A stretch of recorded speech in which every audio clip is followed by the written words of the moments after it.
A mulher é sempre uma força muito importante nas lutas do PT. Seja em governos, no parlamento, nos movimentos sociais ou na linha de frente de programas como o Bolsa Família, o Minha Casa Minha Vida, o ProUni. Precisamos que as mulheres participem ainda mais da política. É assim que faremos um Brasil mais justo e acolhedor. Vem com a gente, vamos juntas reconstruir o Brasil.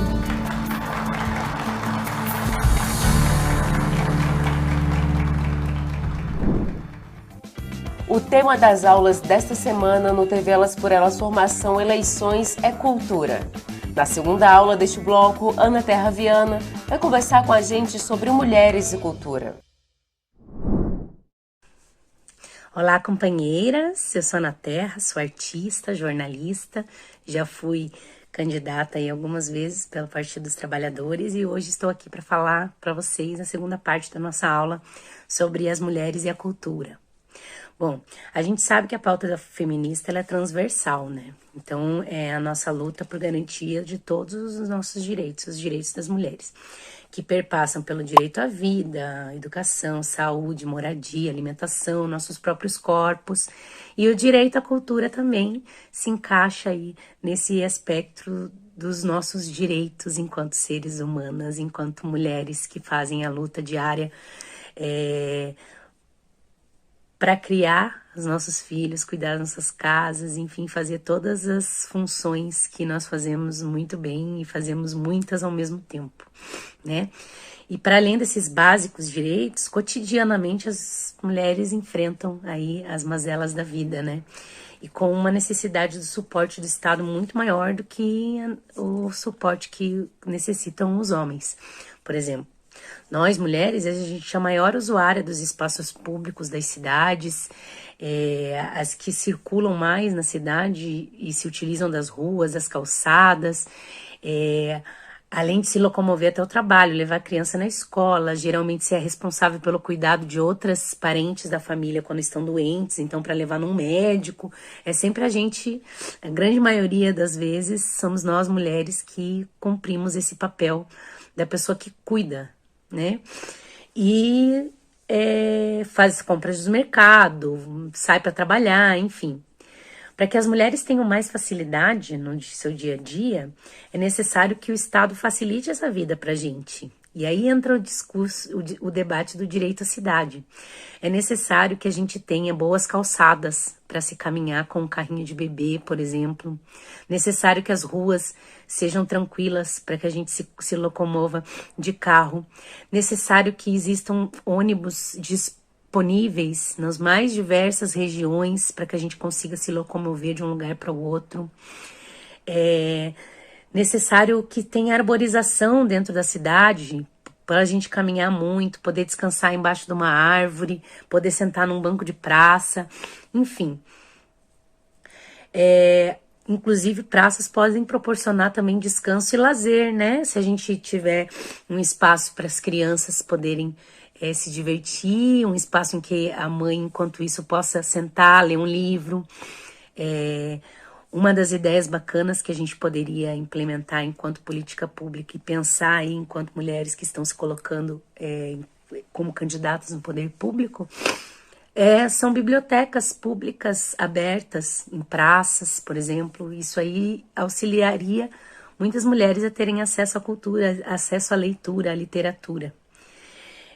E é necessário que a gente reflita, né? E que essa reflexão seja imprimida em luta. Conquista de política pública que dê conta do bem-estar e do direito à cultura e lazer. Nós, mulheres, temos muitos afazeres diários e muitas vezes a gente esquece de nós mesmas, do nosso autocuidado.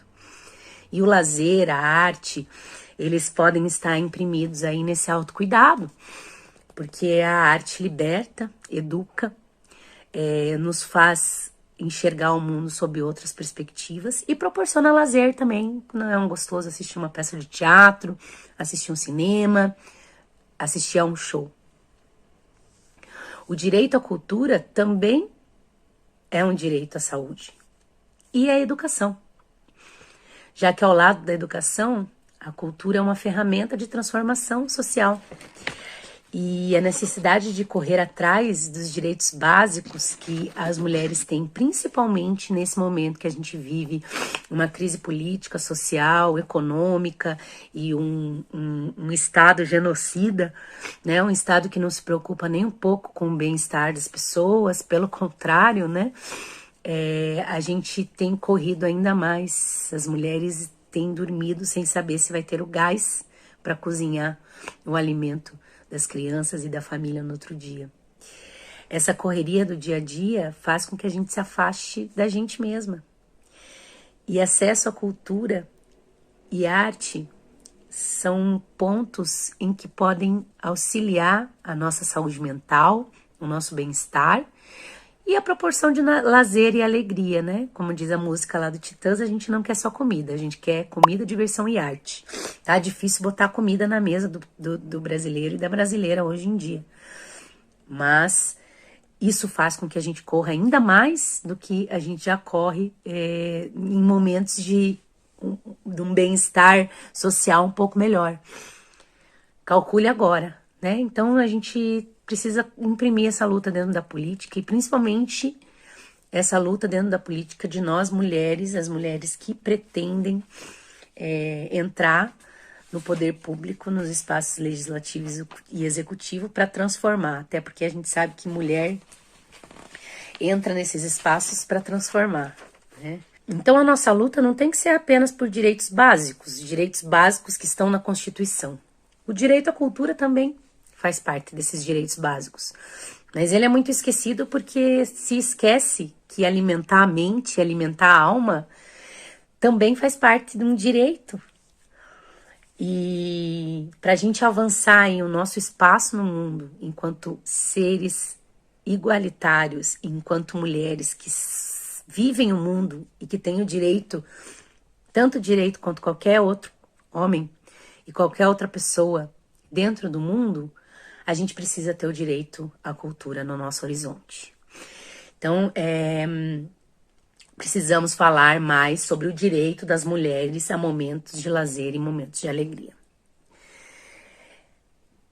Se a gente não alimenta a nossa alma, fica mais difícil a gente alimentar todo o resto e continuar responsável por todo o resto, que é o mundo, nas nossas costas. Então, a gente se movimenta, né? Mulher é movimento, mulher é responsável por gerar vida, mulher é responsável por alimentar o mundo. E se nós não estivermos nos alimentando de lazer, de diversão, de cultura e de arte, fica muito mais difícil para nós alimentarmos o resto do mundo das responsabilidades que nos cabem enquanto mulher e que entram dentro de um direito que a gente tem de compartilhar as coisas com companheiros e com a sociedade em geral. E esse é um papel do Estado. O Estado nos auxiliando com maiores espaços nas creches, com uma mobilidade urbana mais fácil para que a gente circule nas cidades e também nos proporcionando esses momentos de lazer e de cultura para o alimento da nossa alma. Então, a história das mulheres dentro de qualquer espaço que seja um espaço de destaque é difícil, a gente geralmente não é valorizada. Se a gente não começa a construir um elo da mulher com a arte através de políticas públicas, que o Estado não alimente isso, vai ficar cada vez mais difícil as mulheres terem um destaque enquanto artistas também. Então, é toda uma rede que nós precisamos formar. Precisamos descobrir novos talentos nas comunidades. Existem comunidades que têm mulheres bordadeiras, a exemplo aí das bordadeiras lá do Rio Grande do Norte, que fizeram o vestido da Janja para o casamento. Bordado é arte também. Existem muitas mulheres artesãs, né, que se movimentam aí dentro da economia solidária. Tem muita mulher atriz, muita mulher musicista que toca instrumento, que canta, que ninguém sabe que existe. Então a gente precisa retomar a cultura de uma forma Nós precisamos retomar a cultura de uma forma que seja mais valorizada. Quando eu digo tudo isso, a gente não tem como eu não retomar os governos PT. E o que o governo PT fez pela cultura nesse país. Foi o governo que mais investiu em cultura e arte, tendo esse entendimento que a arte e a cultura são transformadoras sociais e também nos trazem um sentimento de pertencimento. Se a gente for fazer uma análise, durante os governos do PT, a gente retomou aquele sentimento do orgulho de ser brasileiro, porque foi investido na cultura raiz, na cultura daqui. Eu não me esqueço, eu já tenho essa carinha, mas eu tenho 40 anos, vivi outros governos, a era FHC, e eu não me esqueço que a gente dava muito valor à cultura americana, né? Os americanos eram demais. A gente gostava de tudo que fosse da NBA, da Disney, enfim, a gente dava muito valor, né, às questões americanas. E os governos do PT trouxeram aí a nossa valorização, a nossa cultura, né, dando mais espaço para a cultura e para a arte brasileira, formando novas plateias, desenvolvendo alguns planos que auxiliaram muito nessa área e principalmente valorizando o Ministério da Cultura com o maior orçamento que a gente já teve na história do MINC. Então a gente precisa retomar o Ministério da Cultura num primeiro lugar, né? O governo Temer, quando deu o golpe, fez a tentativa de excluir o Ministério da Cultura do governo, e foram os artistas que lutaram para que isso não acontecesse, né? Começou inclusive aqui em Curitiba. Eu sou de Curitiba, do Paraná. Nós ocupamos o IFAM, que é um órgão do Ministério da Cultura, e houve um efeito cascata. Aí Rio de Janeiro ocupou, São Paulo ocupou, e a gente conseguiu aí recuperar e manter o MINC. E no governo desse cara, que eu não gosto nem de falar o nome, eles extinguiram o Ministério da Cultura, assim como extinguiram o Ministério do Trabalho, enfim, né? Assim como todos os retrocessos e os desmontes que eles fizeram conosco. Então, é preciso que a gente paute nessas eleições a retomada do Ministério da Cultura. E o Ministério da Cultura com um orçamento digno do Ministério da Cultura. É preciso reativar programas como o Programa Cultura Viva, que foi um programa muito importante, porque ele levou pontos de cultura, se investir em pontos de cultura na nossa base, nas bases do nosso país, nas comunidades. As comunidades construindo pontos de cultura em que teriam verba para manter e para, assim, fomentar a arte e a cultura na forma da educação, na forma do uso de espaços para se compartilhar cultura e arte. E nesse programa fazer um recorte específico para as mulheres. Pontos de cultura feministas. Isso é uma coisa muito bacana de pautar nas eleições, principalmente as candidatas aí a deputada federal, mas a estadual também, porque a luta também de quem estivesse colocando enquanto candidata a deputada estadual é recuperar secretarias de cultura que foram desmontadas sob o efeito do Ministério da Cultura. Não sei como que é o estado de vocês, mas aqui no Paraná, por exemplo, a Secretaria de Cultura virou um puxadinho da Secretaria de Turismo, logo após o desmonte do Ministério da Cultura. Então, a gente perceber também como é que está a cultura nos estados. Isso é importante, porque a gente precisa recuperar as secretarias de cultura para que a gente consiga colocar em prática esses programas que são tão importantes, que foram tão importantes para a gente ter esse sentimento de pertencimento e valorização da arte e cultura brasileira, principalmente dentro das comunidades. Pontos de cultura dentro das comunidades. E se a gente fizer esse recorte de pontos de cultura sob o olhar feminino e para as mulheres, isso vai ajudar muito a vidinha e a melhorar a qualidade de vida das mulheres brasileiras. Então, para o PT, a cultura foi importante como forma de incentivo de conhecimento, adquirir novas formas de pensar e também esse sentimento de pertencimento. Então, investir em cultura criar políticas públicas de fomento à arte e à cultura no Brasil, criar os meios de acesso à cultura, principalmente das mulheres, é também aumentar a qualidade de vida dessas mulheres brasileiras e também uma melhora da saúde, além de uma melhoria aí no desenvolvimento brasileiro. Então, companheiras, finalizo aqui dizendo que estou à disposição para a construção aí de projetos de lei e se vocês quiserem conversar sobre esse assunto, especificamente nesse recorte das mulheres, estamos à disposição. Gostei muito de estar aqui com vocês. Boa sorte a todas as candidatas e boa sorte a todas as nossas mulheres petistas nessas eleições. Um abraço. Que futuro nós queremos para nós, mulheres, para os nossos filhos, para as nossas comunidades, para o nosso país?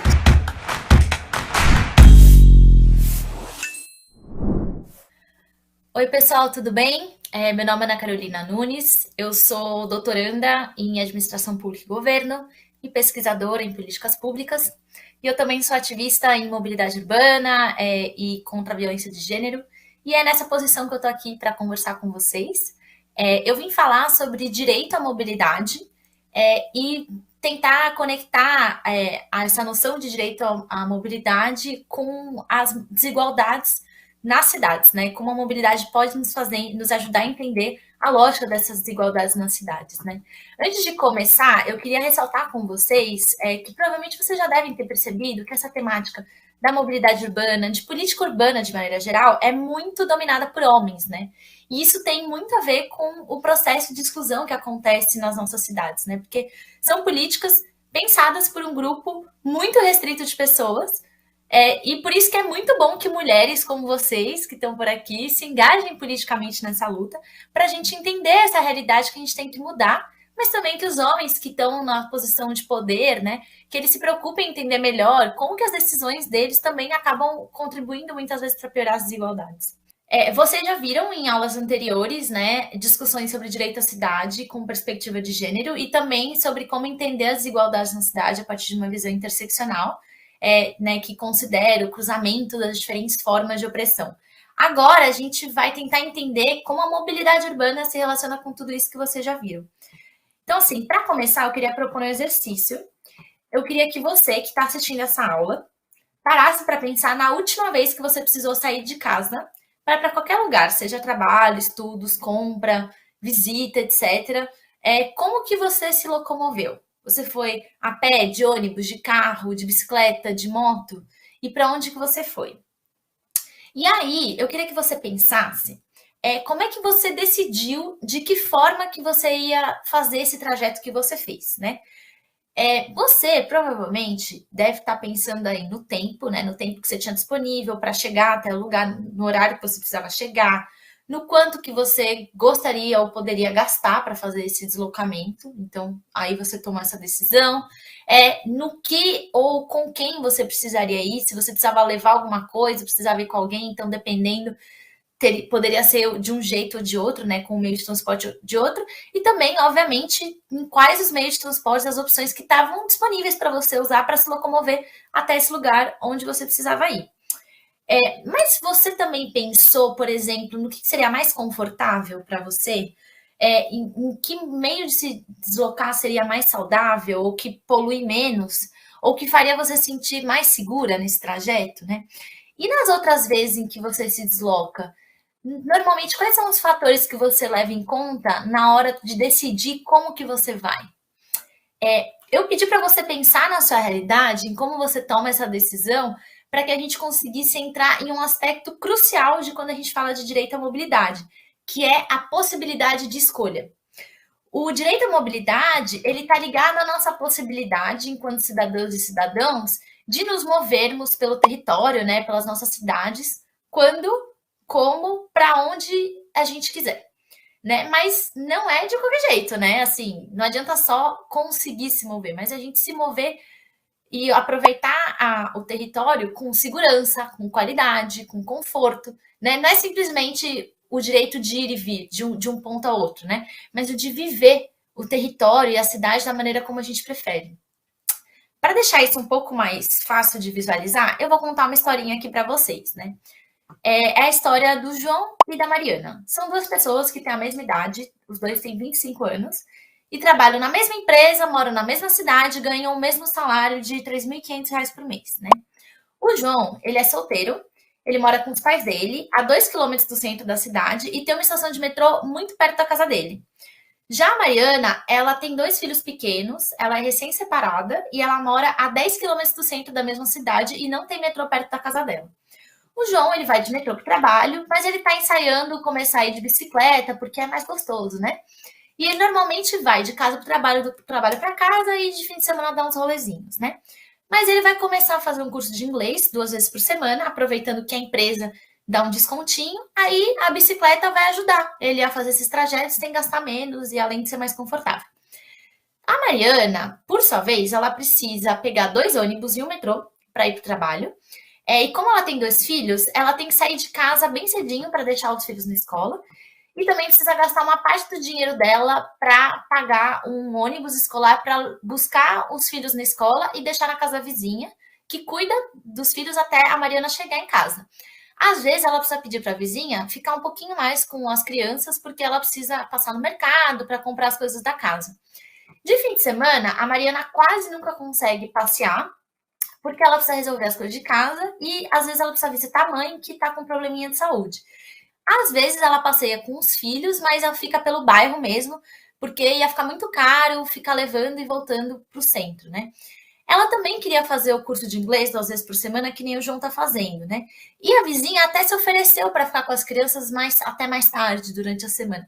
Mas a Mariana achou que era melhor não fazer, porque ela ia chegar muito tarde em casa e achou que seria muito perigoso. Então, vou parar a historinha por enquanto, para perguntar para vocês. Você acha que o João e a Mariana, eles têm as mesmas possibilidades de escolher quando, como e para onde eles vão se deslocar? Vocês percebem como as opções de mobilidade são decisivas para as oportunidades que eles conseguem abraçar? Só o fato de morarem mais ou menos longe do centro já faz muita diferença, não só no caso deles, mas no caso da maioria esmagadora da população, né? Porque como as nossas cidades elas são muito desiguais e muito segregadas espacialmente, quem mora mais perto do centro, historicamente, tem muito mais acesso a opções de deslocamento e a oportunidade de uma maneira geral, em relação a quem mora mais longe. E só o fato de gastar menos tempo para se deslocar já significa ter mais tempo para fazer outras coisas, né? Para fazer o cursinho de inglês, para fazer uma academia. E não é à toa que morar perto de uma estação de metrô, por exemplo, tende a ser mais caro, porque esse é um acesso importante, né? É um tempo da nossa vida que a gente acaba comprando. E aí, quem tem menos dinheiro acaba tendo que viver em áreas da cidade com menos opções de transporte, por exemplo. E aí, nesse sentido, a possibilidade de escolha acaba muito conectada com o acesso à renda. Quanto mais você tem acesso à renda, mais opções de deslocamento você tem à sua disposição. E como já foi falado nas aulas anteriores, né, nada disso é por acaso, isolado, fruto da falta de planejamento, né? As nossas cidades, elas são marcadas pelas desigualdades, porque historicamente elas foram sendo desenvolvidas para favorecer quem já tinha dinheiro, quem já tinha poder, quem já tinha acesso à terra, né? E aí, essas pessoas ficam com a melhor parte da cidade e o resto fica para o resto, né? Que é o resto que sustenta e trabalha para sustentar os luxos da classe dominante.